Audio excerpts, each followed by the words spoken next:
Hello, hello, hello, and welcome to Project Possible with me, Rich Leigh. It's a podcast where I talk to incredible people about who they are, why they are who they are, what they know, what they don't, what they do, what they have learned, and I'm just a curious, greedy information grabber. That's what I am. I want to learn about everything.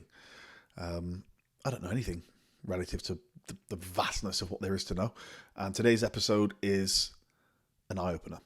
It is with Andrew Kiguel. Andrew is the CEO of Realbotix, a global leader in robotics and AI, and we talk Terminator stuff. We talk Westworld. We talk about robotics, humanoid robotics particularly, or robots particularly. Why? What's their function? Why do they exist? What's our attachment and relationship to them? What's the future? What are the risks? What are the upsides? What are the downsides? We get into it all. And yeah, it was a fascinating conversation. Christ, the future's happening whether we like it or not, right? And it's how society will and these products and these things, these developments will change things as we move. For the better, for the worse, ups and downs, we'll see. But either way, I wanted to have this conversation with somebody at the bleeding edge, the absolute spear tip of what's going on in this space, and I found that in Andrew. I hope you enjoy. It's a great one. Go follow, Realbotix and Andrew on social media. They post incredible stuff. But all that remains to be said is, without further ado, I bring to you my conversation with Andrew Kiguel, the CEO of Realbotix. I hope you enjoy. Andrew, thank you so much for chatting to me today. In a couple of sentences, can you tell us what Realbotix is, and can you tell us what main problem it is solving, please? Sure. So Realbotix is an AI humanoid robot company. And our sort of thesis on this is that we want our robots to look very human. And we believe that if you make the robots look very human, that they'll have a higher level of engagement with humans. We don't make robots to replace physical human labor. They're made for customer service, entertainment, and companionship. When you say customer service, you mean kind of hospitality, that kind of thing, right? Yeah, it could be anything. It could be a Retail, robot in a store. It could be a robot, getting you room service or explain to you where the washroom is. Yeah. You have had a diverse career. You described yourself on one podcast I listened to as a recovering investment banker. Do you still feel like that? Are you recovered yet? I don't know that you ever recover. There was a lot of, I was an investment banker for 20 years. Mm. And there's a lot of good that comes from that. And it's very different than the career that I'm in now. But, as a banker, you're working as part of larger teams. There's a lot of deferred responsibility. And my main role was really to identify people and businesses that I thought would thrive. Businesses that would succeed, and then looking to help them raise capital to fulfill their business plans.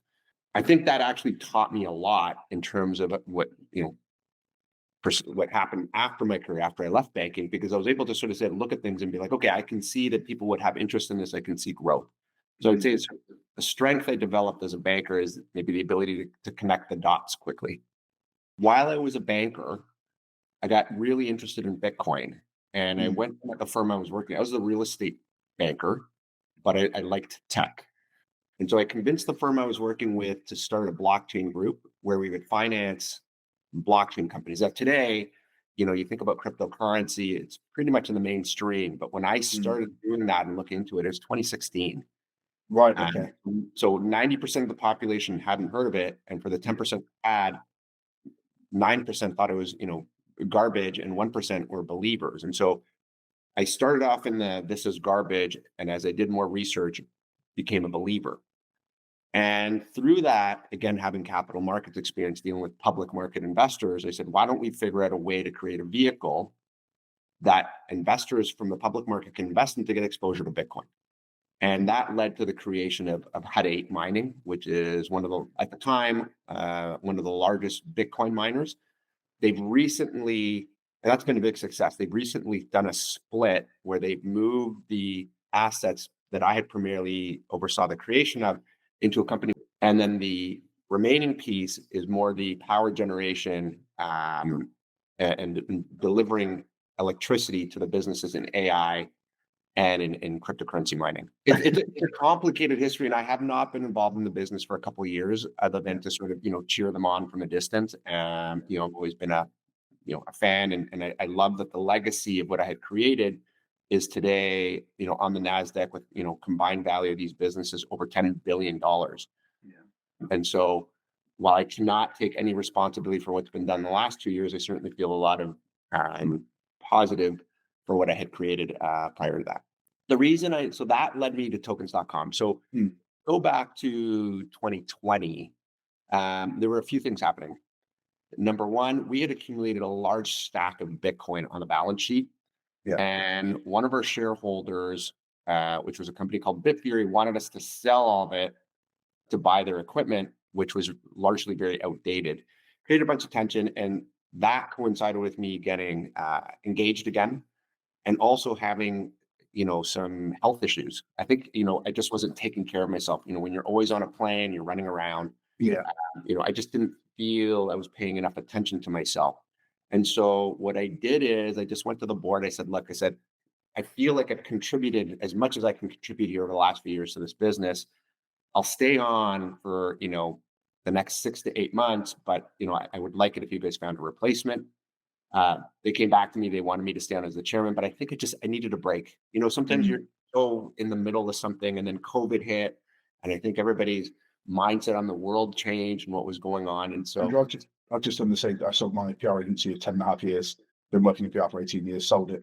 Yeah. Just exactly that. I just got to the point where it's like, this isn't where I think I should be anymore. And it's not good for me. Well, it wasn't making me well. And then there was some family tragedy that it really pressed that button of escape, do what I'm passionate about. I'm absolutely fascinated by why we are who we are, why we do what we do, but also possibility. Hence, right. And so passion and purpose become enormous. Yeah. Right. And being a public company CEO, like, you really need a thick skin. It's hard, but when you go on and you read things about yourself, and it's always like some anonymous guy. I remember when I was running at 8, some guy by the name of like Bay Street Turd, that was his name, was like constantly hammering us. Your company sucks, or going bankrupt, you're a loser. And it's hard not to let this stuff get to you. Yeah. Ultimately, the business now, like I said, has some combined entities, 10 billion plus market cap on the NASDAQ. One of the downsides of social media is that it gives everybody a voice and the ability to hide behind a fake name. I used to say to every client I've worked with, it's always the same: try not to recall it's good or bad, because don't believe the good too much, and don't believe the bad either. And sometimes it's hard. Do I take my own advice? Sometimes no. I still check. I still want to see the comments of things that I'm doing on here. But when you try to build something, people are so desperately intent to pull you down. So to pull you down, and then the other people that are supportive are intensely overly optimistic. And so when everybody is at a different angle. So my shareholder supporters are very much like, where's the share price? Share price needs to be up. Why is it not higher? And they think I should devote 100% of my time to increasing the share price. When I deal with PR agencies, I was recently dealing with a PR agency, and I went to them and I said, why are you guys not successful right now in bringing me PR? Like, I'm doing more on my own. And their suggestion was, we think you need to reorganize your business. And if you do this, move that, and do this, then we think we can get you more PR. Do you want to know what my response was? It's not your business. I canceled the contract. In 2 words. Yeah. Just, thanks for the feedback, but the PR agency does not drive the business plan. No, of course. So, and then again, everyone you deal with has a perception as to how you should be running your business. That is always it's impossible to make everybody happy all the time. That's the same for a reason, right? So from there, you got into humanoid robotics. Was it something that always interested you? What kind of connects those worlds for you?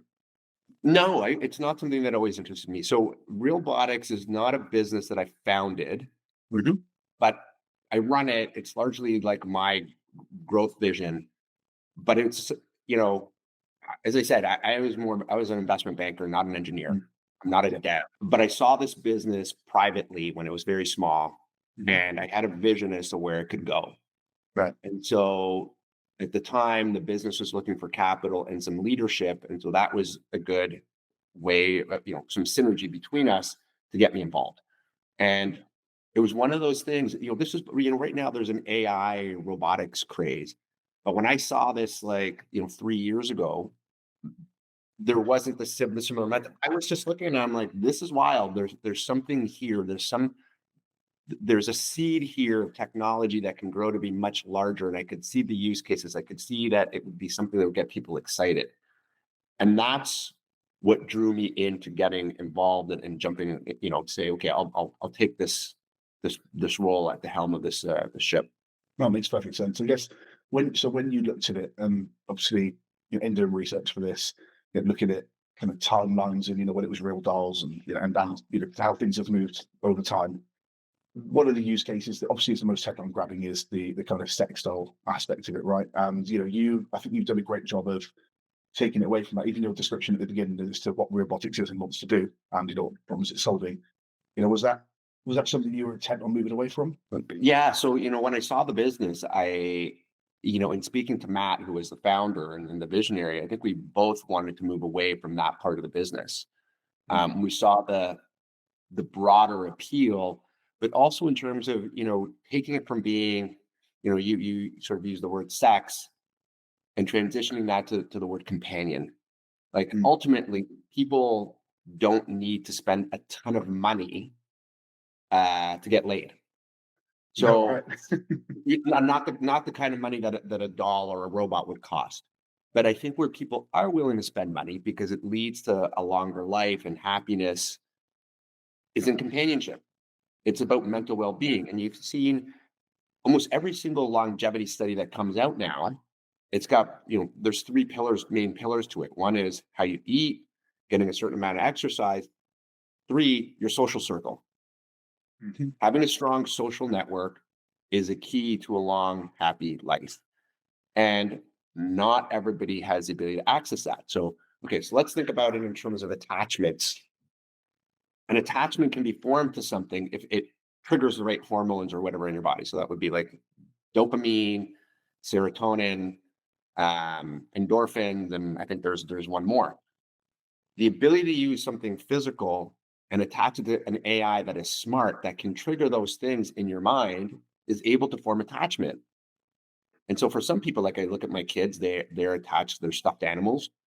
But for an adult, obviously you might be attached to your golf clubs or your car. But if you can have something physically there that can provide you companionship, be a friend, remembers your prior conversations, I think you can build a genuine attachment to that can improve the quality of your life.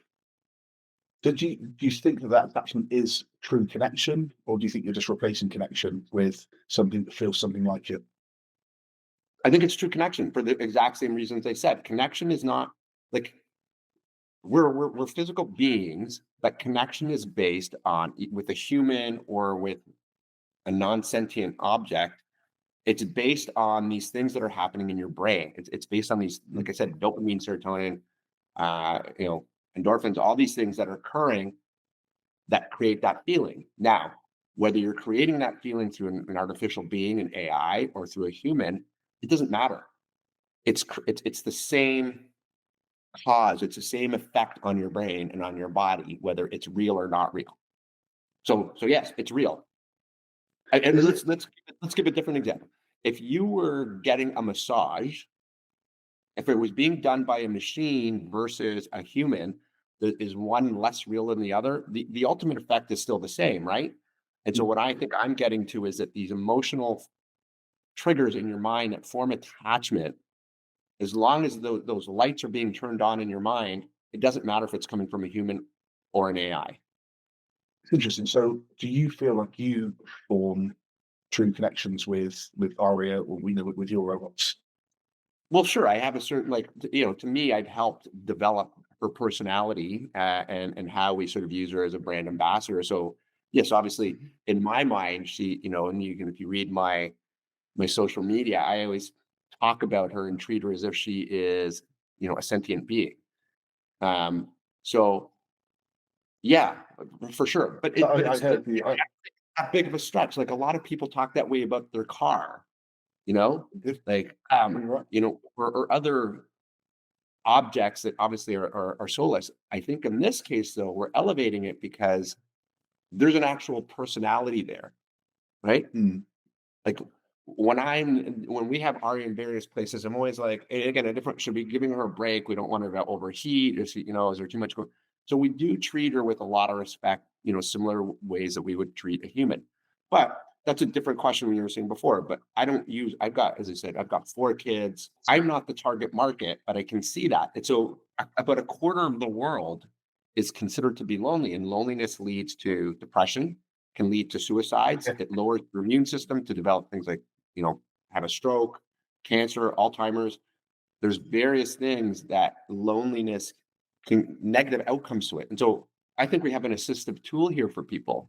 So who cares if it's Of coming from a real person or not? You're still you're touching the right trigger points in a human to make them feel good and feel fulfilled.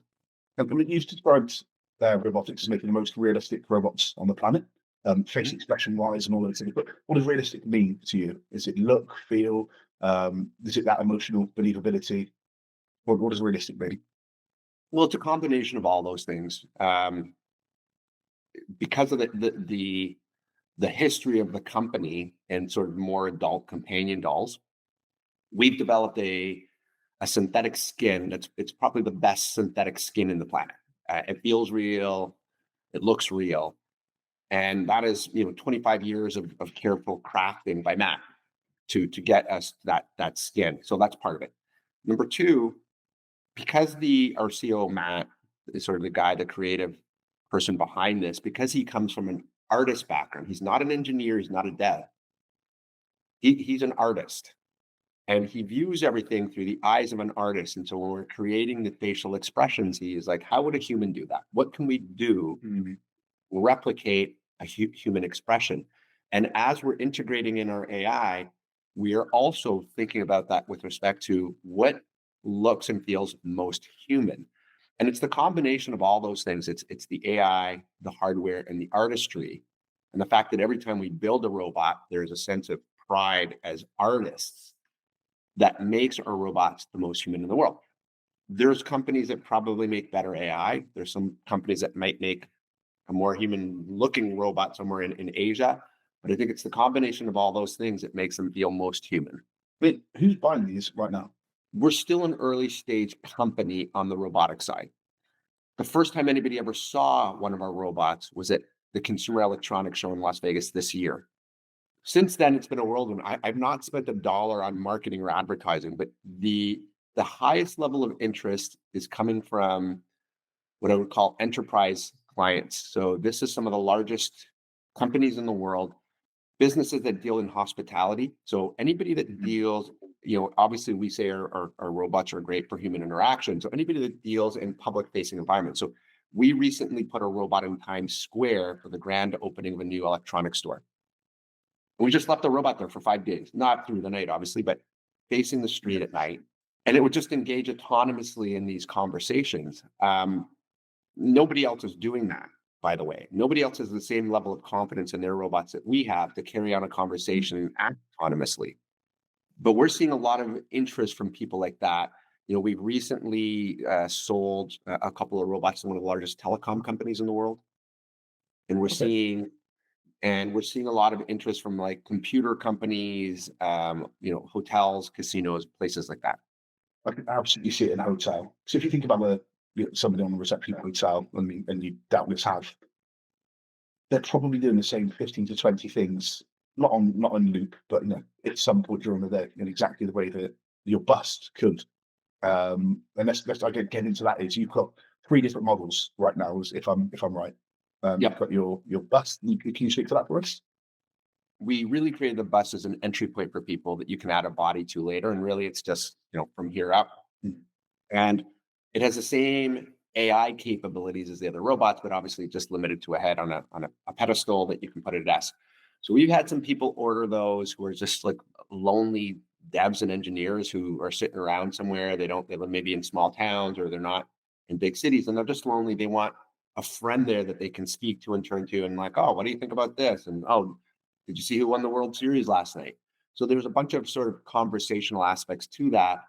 But our AI, because it's layered on top of other open sources, can also provide the same information that other AI can. So, some in-depth analytical work, but presented to you through something friendly.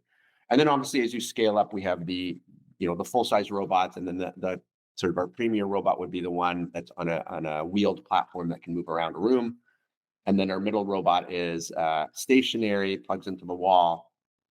We find that to be the most popular. Most of our clients don't want robots that move around. They want robots that they can plug in and interact.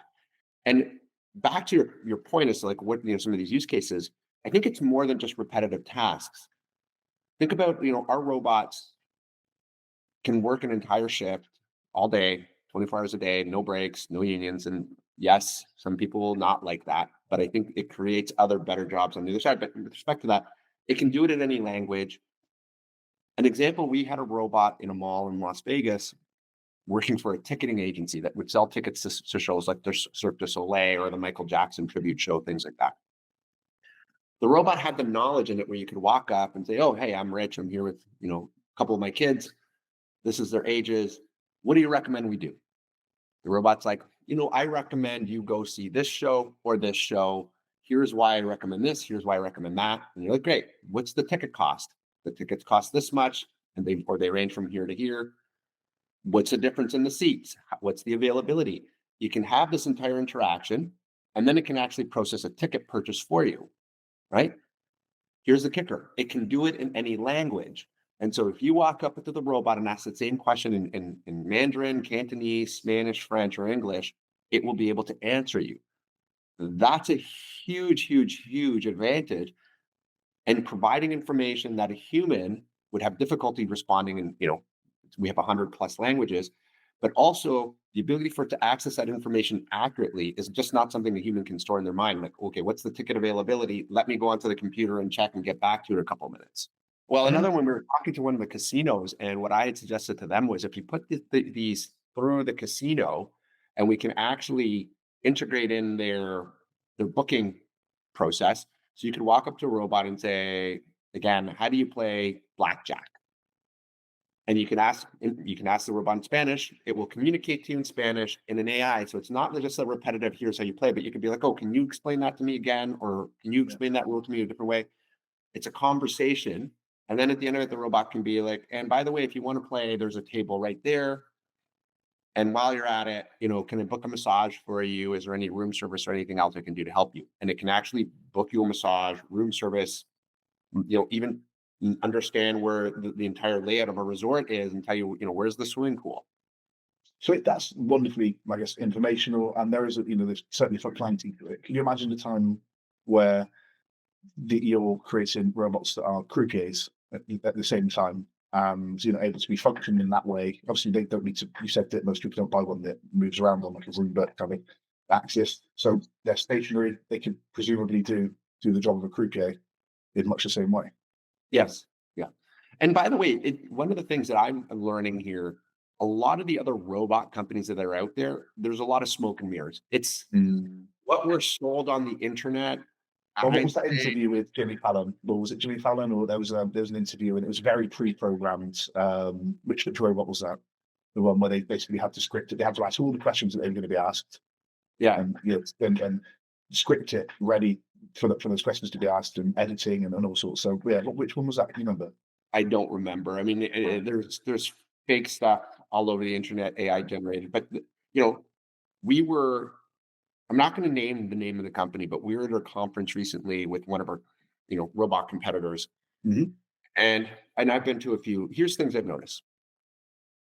On the low end, when the robots walk and do their dance moves, I sort of snuck behind and see when the robots that they had were walking into walls and falling over. The only time the robot walking works, flat surface. Right. There's a guy that you don't see with like an iPad telling the robot how to walk, and it's walking in a straight line. Right. There's somebody in front and behind clearing around the area. Again, you don't see this so that it doesn't bump into or walk into anybody. So it can walk. I struggle from a PR perspective, from a business perspective, to see the point of that, other than just to get and Right. testing the best. That's it. And walking robots have a very low battery life. Right. The second one, which was more concerning to me, that I saw, and we filmed it. I could actually, through this stuff, we could probably ruin a company that's out there. But we found through circling around, and we record this on our phones. They pretended to have a robot that could see and work through AI. Right. What we found is that there was through a backside room. It was very Wizard of Oz. There were two guys on microphones like this in front of laptops. The robots, they weren't real robots. I call them more electronic puppets. Had camera in the eye. And it could see what was happening on these guys on their laptops were speaking into their mics in robotic voices, pretending to be AI. Andrew, I think I know which one you mean. I think I've seen this. So, obviously, we don't need to name it, but I think I know Right. exactly. And I mean, it's completely fake. It's just a remote puppet. And then the other one that just launched was 1X last week, which is the robot for your house. Did you see that one? I haven't seen that one. No. Oh, you got to see this. So it's a robot. It looks very cuddly, but they all look very cyborg-like. I mean, I was watching a program called Can Robots Love Us from 8 or 9 years ago on BBC Three, just in preparation for this, listening to podcasts, watching things. And there was one of those in that. There was a thing with a big smiley face, and see, it was like, you haven't drank water for 2 hours. Would you like me to fetch you some water and things like that? And it's like, and that's a real awful use case for a robot. Do you remember Tom and Jerry? Do you remember like Tom being replaced by by that robot and he's like beating him out? I don't remember that specifically. I remember this though. It's not changed since then. That's the the potential use case. So, I mean, Optimus gets accused of this often, and it's all teleoperated. But so you got to look up the next robot. This is really wild. It's a robot that they say sells for $20,000 for use in your home, and they show this robot walking around. So the Wall Street Journal exposes, as did a bunch of other people. The way it works is it's a mechanical toy, and there's somebody somewhere wearing a headset and a bunch of straps around their body. And when you want the robot to walk, this person has to walk. And if you want it to do something, you physically have to do that. So somebody somewhere. It mirrors with you. Yes. So what they're saying is, if you buy the robot, what you do is you book time for the robot to be active, and there's some guy or some person in a third world country making $1 an hour. That's exactly where I was going to get to. Is that's just literally a doorway to slave labor. See, right. The criticism against this is like, you basically have a stranger walking around through your house. Like all of a sudden you're laying in bed with your wife and the door flings open and there's the robot. It's a huge invasion of privacy, and it has no autonomy. I think there are a few different criticisms potentially of that bot. And it's not like, maybe if the robot looked like our robot, that'd be okay. But this robot did not look. What does it look like? It looked sort of cyborgish. Looked like a guy in a ski suit to me. He's like, that's what Tesla's gone down. It's gone down the cyborg men kind of route, right? Yeah. You're obviously ultra realistic is the aim. I think I heard you say you're the only robotics company that gets any stick for their nails not being perfect. Yeah, that's right. After CES, there was some bunch of people that messaged us who were there and be like, the robot looks great, but you got to do something with the manicure. You're like, oh, all right, okay. I mean, also fine. At some stage, realism is important to you. I get that. Right. But we've improved upon that. When we had the robot in New York, if you look at the pictures, we had her wearing a designer purse and a designer watch. I did see that. Yeah. I did see that. So you mentioned, just like you said, most people still imagine robots cooking dinner, doing functional things, doing laundry. But you see the real frontier as communication, connection, and what they can do for us on, I guess, a cerebral level, just as much as doing chores for us level. What are the biggest technical barriers you come up against on a daily, weekly, monthly basis? I mean, look, everything, you're always trying to improve your robots. I think what the other businesses are trying to do, the technical barriers are immense. Like we are years away from having a robot that can come into your house and function autonomously to wash your dishes and walk your dog.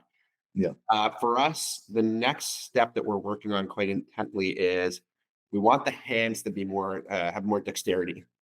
Okay. And what I mean by that is right now our hands can do some very simple things, but what I want is the hands to be able to open a pillbox. I want them to be integrated with our vision system. So we have a real vision system, not a guy behind a curtain. Some guy back there. Yeah. But I want that a person can say, hey, can you feed me? The robot can look, see the food, and actually scoop food and put it into someone's mouth. You can just imagine what would happen with somebody remotely trying to do this and, food here, Stabbing in the eye. stabbing them in the eye. So I think that hand dexterity is our next aim. So I think when we talk to clients, the walking is cool, but nobody really sees the use case necessarily for walking just yet. If it doesn't have a bunch of these other things, they're like, if you can have a robot that's plugged into the wall, but its arms can pick things up, it can open a pillbox, it can feed you, it can read to you, it can even take your phone and type something out for you. But we see high value add in that versus the ability that can do karate chops and backflips. Which obviously speaks directly to Boston Dynamics, and it's very, very impressive looking, the breakdown. It's great. But they're looking for something very ambitious that might be ready in 5 or 6 years. But I think Boston Dynamics is doing a lot of stuff, I think, with military end use cases. Well, that was going to be one of my questions for you, and I'll jump ahead to it. If you had any of those conversations, and have you had any conversations in and around kind of military usage of what you're creating? So in a funny way, we have, but not where you think. But I was actually just in my mind envisioning our blonde female robots with army gear walking around, with guns would be very funny. But no, we did get a call at one point this year from somebody who was affiliated with the U.S. military. Right. That, hey, I'm interested in talking about your robots. Is that a scary call to get? Is that an exciting call to get or a scary call to get? You're like, oh, okay, right. We get all kinds of calls. So, I'm always happy to get anybody who's interested. And so my answer was, well, happy to hear what your idea is, but our robots aren't meant for military purposes. Said, no, you don't understand. We have a lot of personnel stationed all over the world who are geographically isolated and lonely. They said for their well-being, if you've got like a group of 4 men somewhere in Antarctica who are alone, what they were more thinking about this as companionship, an assistive tool for loneliness for some of these military personnel who are alone somewhere for long periods of time. So military use, but actually kind of chimes with your goals as a company as well. Then, so yeah, no, as you said, no, it's not a Call of Duty bot. It's let's have a conversation bot. So military use case, but not for combat. Okay, I mean, is that something, as you do develop, and I heard you say in another interview that as other companies do develop those, that bipedal or the movement, and you're happy to just jump on top of that technology, apply effectively what you've created to that, and are you looking at use cases when that happens, or are you just concentrating right now on connection, dexterity, and they're the important things to you? I guess yeah. So Rich, I always think of this in terms of we're not a multi-billion-dollar company. We're in terms of our direction here, it's new. What we're doing is very innovative and different. So in the world today, there's probably a dozen to 2 dozen legitimate robotics companies globally. I'd say there's probably about a dozen in the US. And out of all those companies, the high number would be focused on these physical use case robots that walk around and look like cyborgs. In fact, we might be the only fully integrated AI robotics company that is focusing on this companionship, entertainment, customer service area. So do I want to try to compete with Tesla or Figure AI or Boston Dynamics? That's a losing proposition. We're never going to get there. Instead, I want us to leverage on our strengths, and our strengths come from this RealDoll background of having created these companion dolls for many, many years, and that there's nobody better on the planet at making things look human than us. And so for us to be able to take those and introduce mechanics and AI into them is a specialty that we can leverage. If I decide today, well, we want to try and figure out walking that they've been investing billions of dollars into and haven't quite figured out perfectly yet, that's a losing proposition. I'm here to make myself money, my shareholders money. I'm not going to do that by going head to head with, Figure AI and Tesla. I mean, on that note, finances. What does success look like to you in a financial two shareholders?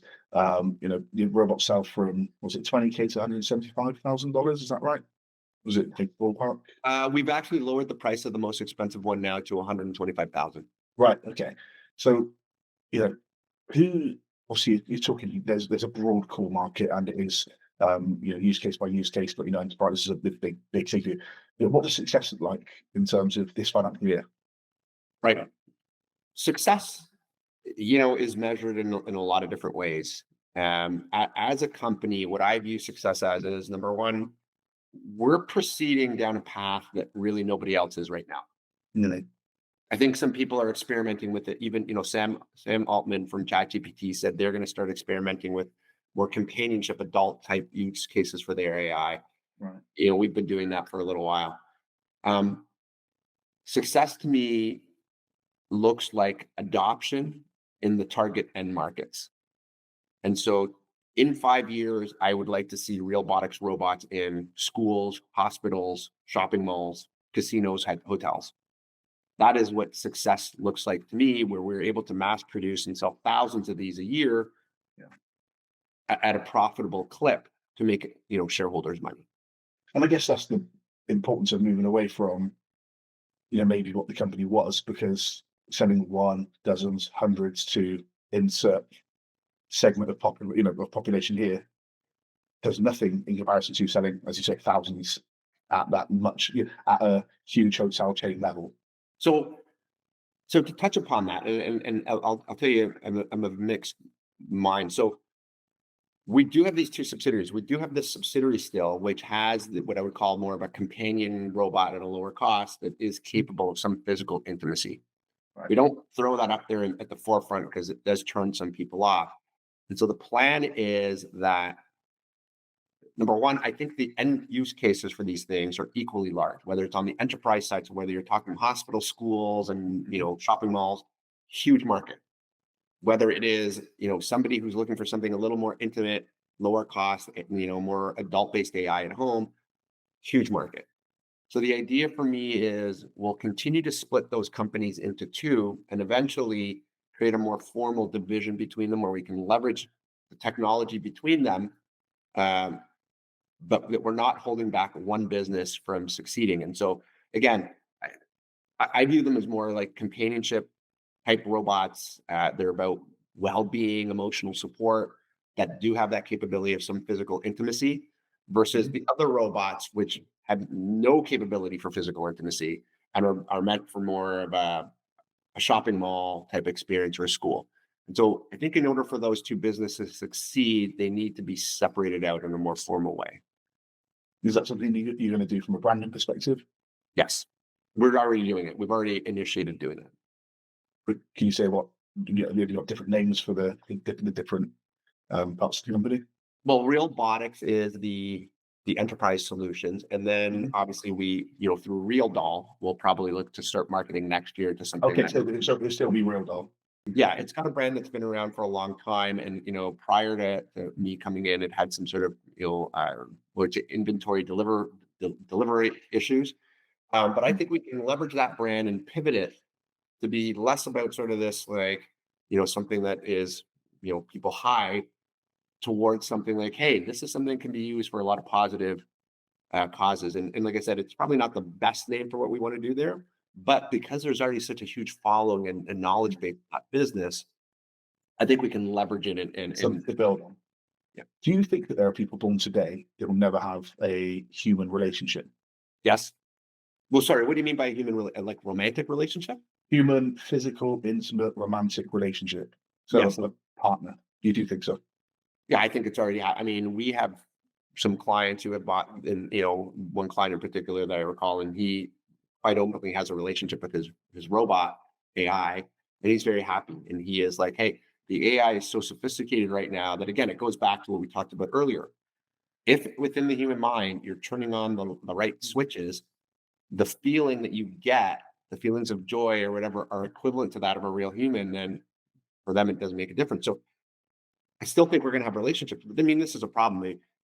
The levels of testosterone amongst most men under 30 today are equivalent to, like, 30, 40 years ago for men over the age of 60. Like, Is you that know, right? yeah, yeah. Yeah, I mean, I've heard, again, I used to be a personal trainer, so I kind of keep in touch with this sort of thing, but I haven't heard those exact They, stats. they, they, they don't quite understand why. There's a lot of theories going around, but the levels of testosterone amongst younger men is very low, and it's leading to differences in behavior. So a lot of the dating apps are actually seeing a decrease in numbers because it seems like a lot of this younger generation is not interested in being sexually active. And again, I believe as part of this romantic relationship doesn't necessarily need to include sexual activity. So do I think that, today's world where a lot of people live behind their computer, there's a lot more like PTSD, social trauma. And I think a lot of this is because a lot of people are just scared to go out and interact in traditional ways. We're providing an alternative for that. Like, Why do you look, think even people are? before AI Yeah, and robots, if you didn't know anybody growing up and you're like an uncle or a relative that's never had a relationship and is, seems happy, they go do their thing, they hang out with family. Like, I think it's absolutely has been going on for a while and will continue to go on. I mean, I have joked with friends. I said that if you had a robot that looked like insert celebrity here, your all past celebrity that treats you amazingly, that does everything, never nags, never. They're like, Rich, where do I get one? And, Right. it's Well, it's it like, can turn incredibly boring. I mean, one of the things that makes life interesting is strife and challenges, right? You're not going to. So I think then you got to figure out a way to build the AI so that it challenges you once in a while. Maybe gets angry. No, I know that we're talking as two dads of 4 kids. So I don't know. I want one of these 10 years ago, please. That's what that. right? But Exactly. so I mean, in terms of like, have you got any moral, ethical lines that that you don't cross? In terms of in terms of that companionship, how coarse and sexual are these robots in terms of the way they speak to speak to their human companions? So the Realbotix robots have no tolerance for anything of that nature. Um, they are guardrailed against any of that conversation. It's interesting when we put our AI and made it available online. Certainly, people tried to take the conversations there, and the AI functions perfectly by saying, "Hey, Right. that's not a topic I'm interested in. Let's keep things light. Here's the things I'm willing to talk about." Yeah. So we rely very highly on that. With respect to a more adult AI, which we're looking to launch towards the end of this year, what we are beta testing is that the user can define some of that. And Okay. so some people are not interested in having that type of conversation. And so you can program in like, hey, I'm looking for a friend. I mean, I may be looking for a romantic partner, but I'm not looking to have, you know, vulgar conversations or get into anything sort of sexually deep. But I want somebody that's going to say, hey, I love you, I miss you, type of thing. Again, everyone's searching for different things. And I think one of the things that we look at when we think about this is the ability to customize the AI to provide what the person is looking for.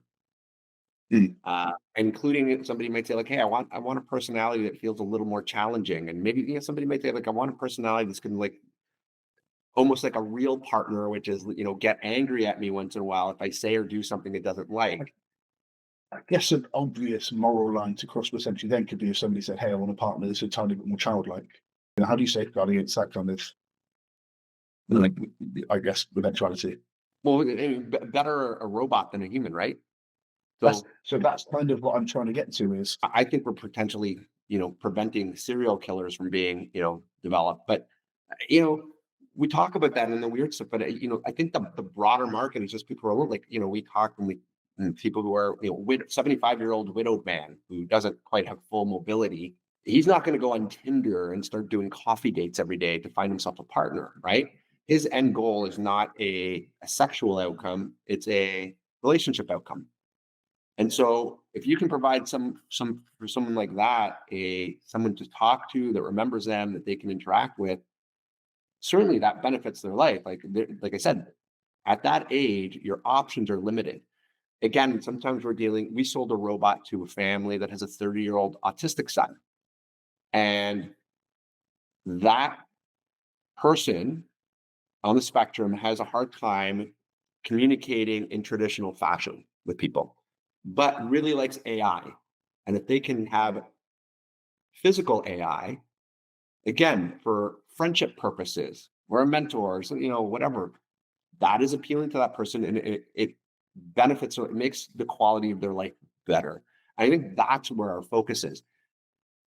Delving into the sort of minute, like, well, what if somebody takes this and does that with it? Somebody might buy a car with the intention of running people over. That doesn't mean you stop selling cars, right? And it doesn't mean that the automotive manufacturer is going to be sitting around thinking about this. On that note, you mentioned a widower.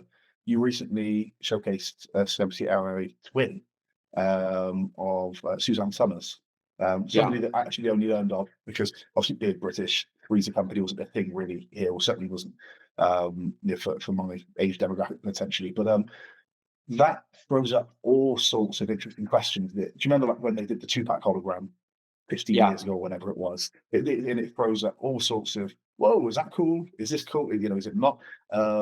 Where's the line, I guess, between tribute, innovation, and exploitation for you with that, that in mind? Right.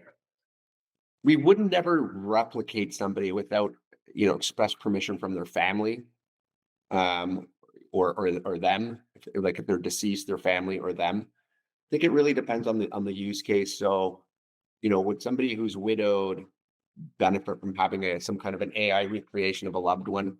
Perhaps. Could I see a situation where you're familiar with Madame Tussauds? I believe it's from. Yeah.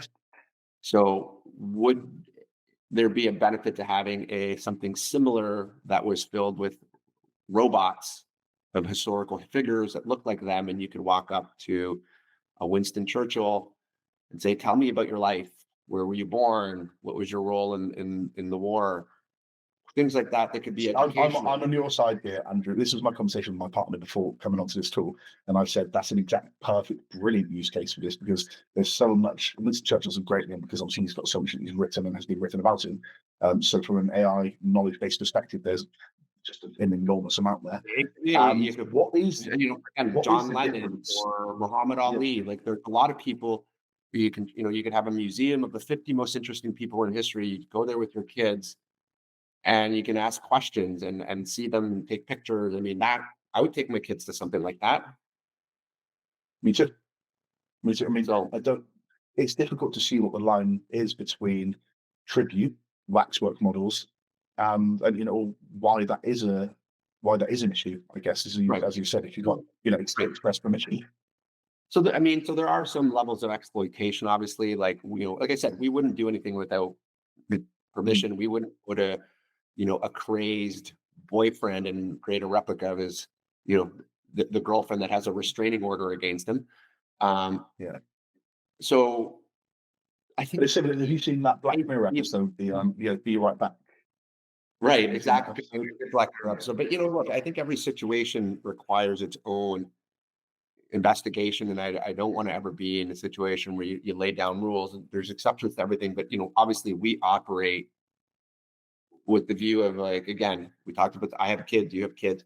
I want to leave behind a legacy with this business that the kids will be proud of, not, dad created killer robots that, So yeah. On which note, how much do you allow sci-fi to guide you in terms of some of the, some of your forward thinking?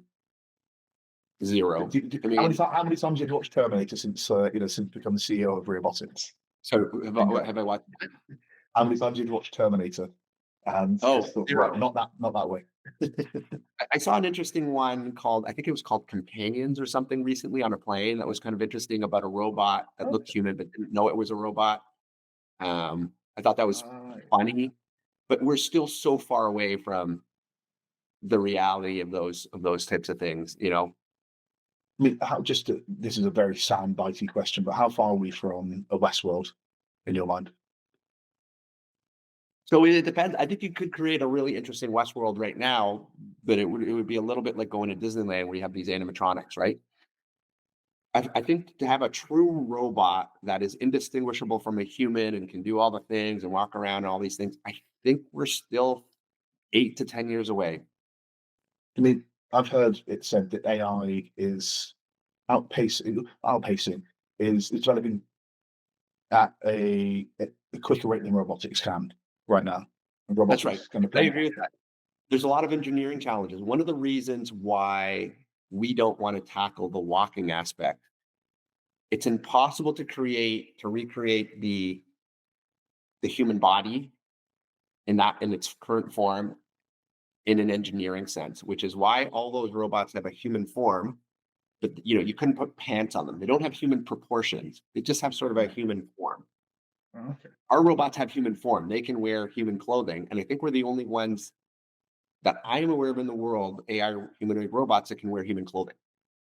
Those robots look cyborgy like that because in order to make them walk, you got to have this weird thing. Even the gaits are kind of weird the way, back and forth. And I think that would take away from the beauty of our robots and the artistry of our robots. If you had a robot that looked very human and then it had to walk across the room and it was like, you know, Yeah, but I mean, everyone talks about that uncanny valley, right? It's like, right. I can see this thing looks remotely human, and oh my god, no, it's definitely not. Right. We should also say as well, you do have male robots. Hank, We, I think, yeah, is one else we've on the made side. males and females. We'll be unveiling a new male robot. It's at the Consumer Electronics Show in January, which is just a couple months away. How important is diversity in what your robots to you? Not Is it very. is it as important as the market thinks it is? I don't know that I mean, there's very few people that question us on this. So Mhm. ultimately, we're not a multi-billion-dollar company with an army of robots. At any given time, we have 4 robots, Right. and those robots are generally made for 2 reasons. Either a client has ordered it; they said this is what we want it to look like, um, or we think it's a robot that if we took to a conference would be look friendly and attract people to come over and have a conversation with it. And then also it just has to do with the artistry, like our designer has a certain aesthetic. Um, I think if we had an army of 100 robots, sure, diversity would be more important. But we have male and female robots. We've made them in various skin tones. We shipped a couple of robots to Saudi Arabia about a year and a half ago, and obviously they have more of an Arabic look and they speak the Arabic language. So ultimately, it's driven by our clients. We're not going to tell our clients what types of robots they should buy. We tell them, hey, here's what we're capable of. What would you like? I mean, I've obviously seen you taking the skin off of Aria, Yep. which is really arresting for the first time you see it. You go, oh Jesus, it does look like that moment again in Total Recall where the lady's face comes off. It's. I guess at that point it becomes like phones used to be, where you could change where you could snap on, snap off different cases, right? You can change that robot's look quite Yeah. quickly and easily. And that's part of our technology is you can use the same robotic platform and quickly change the faces. Hmm. Some psychologists say that this could further isolation rather than increase connection. What would you say to somebody that had that point of view? I mean, I don't believe that. The thing is this, will there be some cases where somebody chooses this over a traditional relationship? Perhaps. But we're not targeting, again, we're delving on the companionship side instead of the customer service and that side. But on the companionship side, we're targeting people that may not have another alternative. And so we talked about the 75-year-old. We talked about the autistic man. We talk about people who are geographically isolated. There are people who have PTSD, social trauma, disabilities. Maybe they're, not able to move. Like there's people who have, paraplegics, quadriplegics, people that don't have the ability to get out there and meet people. And so these are assistive tools versus like, what would you prefer for that person's quality of life? Sorry, you have this, or you live in the, where you live. We're not going to provide you an alternative because other people may find this appealing as well. Like it's all about the quality of life. Do you think it's something your man on the street can afford? Yeah, we can build a robotic light companion for about $12,000. Right. We can also provide it so that it's only available on your phone or your computer for 4 or 5. We're going to launch it soon. We haven't quite nailed down the price. It'll be under $10. Yeah. So you'll be able to access something off your phone or your computer, does not have a physical form, for a very accessible price. And then you can choose to upgrade to a physical form at a later date if you want. And I guess that's what people are doing now. Speaking to a relationship therapist the other day, and she said that so many of her clients are coming to her and always using GPT and others as therapists and friends.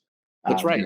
People to run decisions by, and hey, I'm thinking of doing this. What do you think? I mean, there is a danger that GPT gasses you up so much. I don't know if you've ever tried. If you ever put a bad idea into GPT and it's like, great idea, Andrew.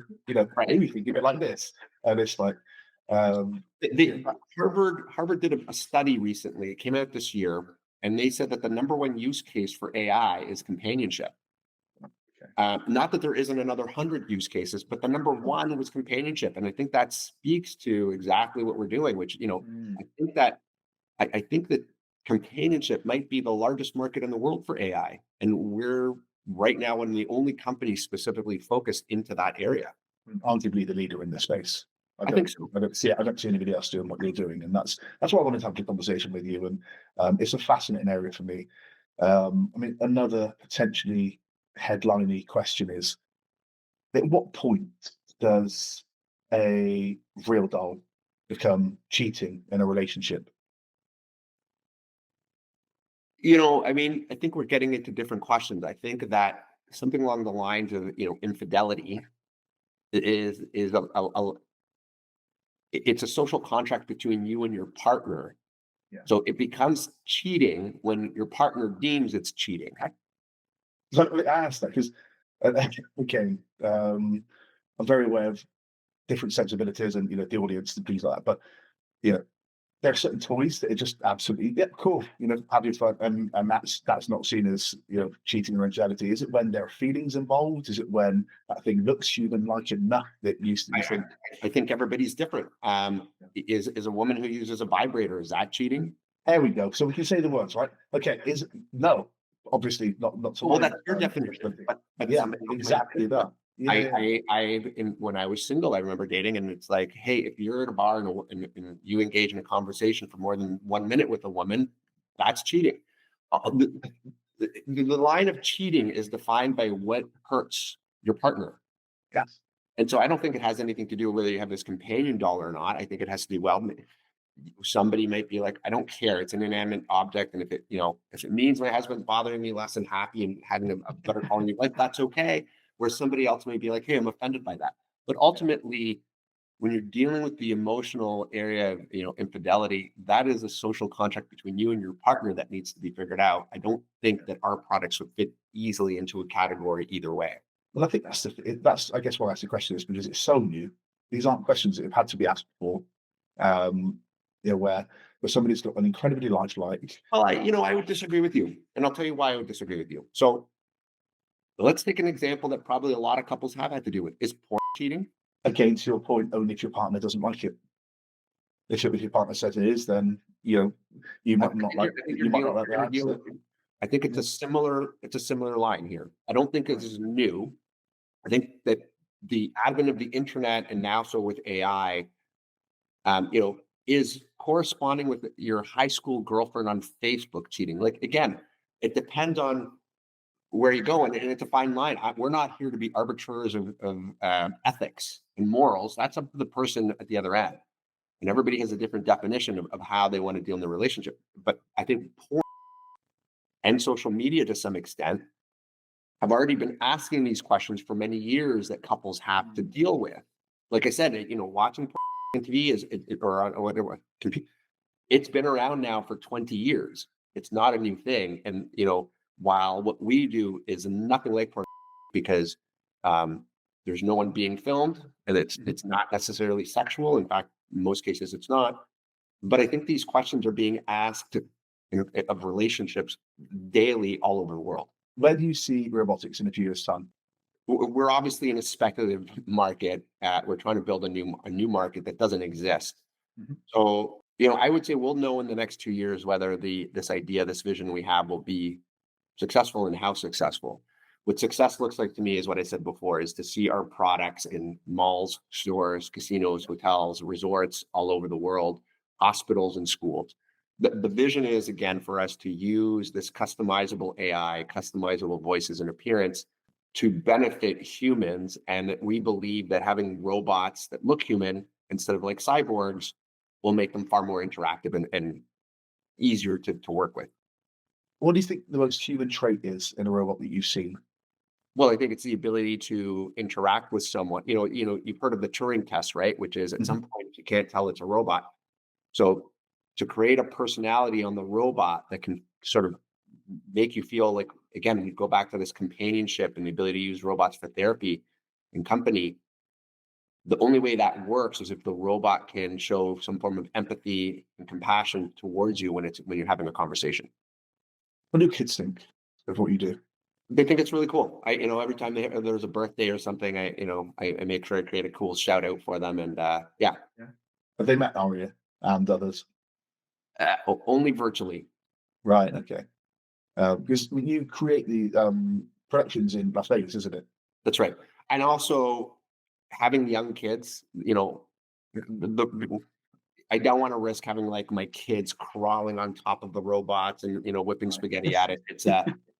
they're not at the age yet where they can distinguish between a toy and an expensive tool. Can you finish the sentence for me? AI will never replace. AI will never replace physical human labor. So I think that AI will not replace a doctor that delivers babies. I don't think that AI will deliver, the person in a day school or a preschool dealing with babies. I don't think AI will ever replace a mother or a father. And it's a similar one, but given what the podcast is, it's about possibility and it's fun to look ahead. Anything is possible if. Everything is possible if the right level of motivation and intention and imagination are used. Love that. Again, some people go really around the houses on that question. You've just gone straight in there. It's almost like it's almost like we thought of it, like you gave it you before, but I No, didn't. really, it's off the top of my head. That's really, really good, really good. To say you're doing something that nobody else is, certainly on the connection side of things, and it's absolutely fascinating. And maybe we can check in again in a year or two and see where you're at. Maybe I'll hop on over. Because I know you're in Toronto, but That'd be That's, great. Let me know. I'd it's be happy to that's set up fun. a one-on-one interview for you if you're in Las Vegas with a robot, not with me. Yeah. That'd be great. Cheers, Andrew. Thank you so much.